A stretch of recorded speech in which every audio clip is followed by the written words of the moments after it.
Assalamualaikum warahmatullahi wabarakatuh. Pada pertemuan kali ini, kami ingin mengajak rekan-rekan untuk melihat bagaimana pentingnya integrasi iman dan ilmu dalam kehidupan sehari-hari.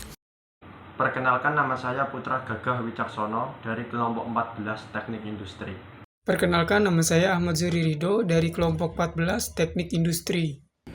Perkenalkan, nama saya Taufik Hadi Kusuma dari kelompok 14 Teknik Industri. Perkenalkan, nama saya Danu Satrio dari Teknik Industri kelompok 14.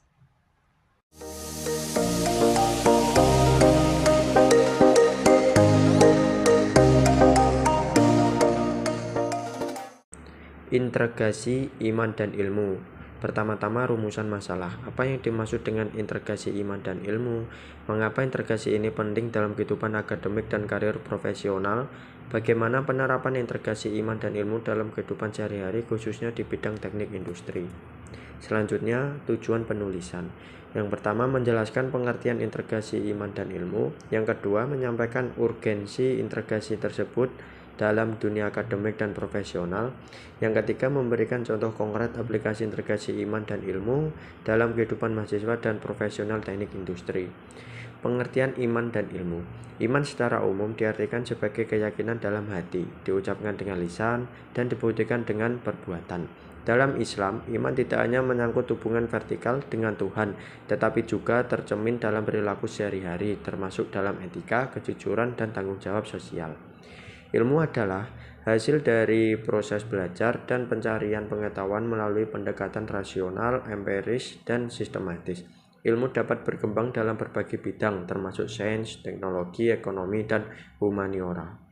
Urgensi integrasi iman dan ilmu. Dalam kehidupan modern, ilmu tanpa iman dapat melahirkan penyimpangan, misalnya rekayasa genetik tanpa etika, eksploitasi sumber daya alam secara berlebihan, hingga kesenjangan sosial karena orientasi ekonomi yang serakah.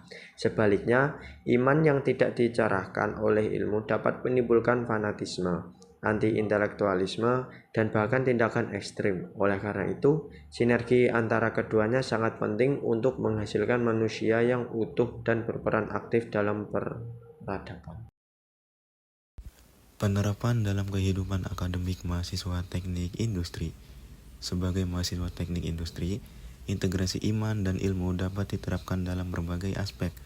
Yang pertama, etika akademik. Menjaga kejujuran dalam ujian, tugas, laporan praktikum, dan penyusunan skripsi. Ini merupakan implementasi nilai keimanan terhadap kejujuran dan amanah. Kedua, semangat menuntut ilmu sebagai ibadah. Belajar bukan semata-mata untuk nilai atau pekerjaan, tetapi sebagai bentuk ibadah dan kontribusi terhadap masyarakat. Ketiga, pemilihan topik penelitian yang bermanfaat. Mahasiswa dapat memilih topik tugas akhir yang berkaitan dengan solusi sosial atau pengembangan industri yang ramah lingkungan, efisien, dan humanistik. Yang keempat, kedisiplinan dan tanggung jawab. Menghadiri kuliah, mengikuti praktikum tepat waktu, serta memenuhi tanggung jawab akademik dengan sungguh-sungguh sebagai bentuk amanah dari Tuhan dan orang tua. Praktik berbasis nilai dalam industri. Seorang lulusan teknik industri bekerja di perusahaan manufaktur dan diberi tanggung jawab untuk meningkatkan efisiensi produksi. Ia bisa saja memotong biaya dengan mengurangi waktu istirahat buruh atau mengganti bahan baku dengan kualitas rendah.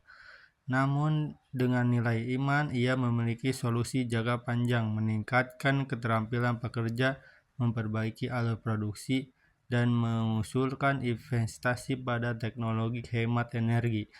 Meski hasilnya tidak instan, keputusan tersebut menunjukkan tanggung jawab moral dan profesional yang berlandaskan iman.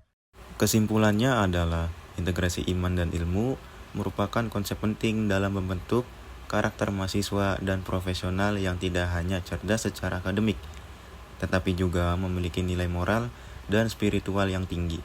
Dalam kehidupan mahasiswa teknik industri, integrasi ini tercermin dalam etika akademik, motivasi belajar, dan pilihan topik yang bermanfaat. Dalam dunia profesional, integrasi iman dan ilmu diwujudkan dalam bentuk etika kerja, tanggung jawab sosial, dan keputusan yang berorientasi pada keberlanjutan dan kemaslahatan umum. Demikian isi presentasi kami kali ini. Semoga apa yang kami sampaikan dapat bermanfaat bagi kita semua. Jika ada kekurangan mohon dimaafkan, karena kesempurnaan sungguh hanyalah milik Allah Subhanahu wa Ta'ala saja.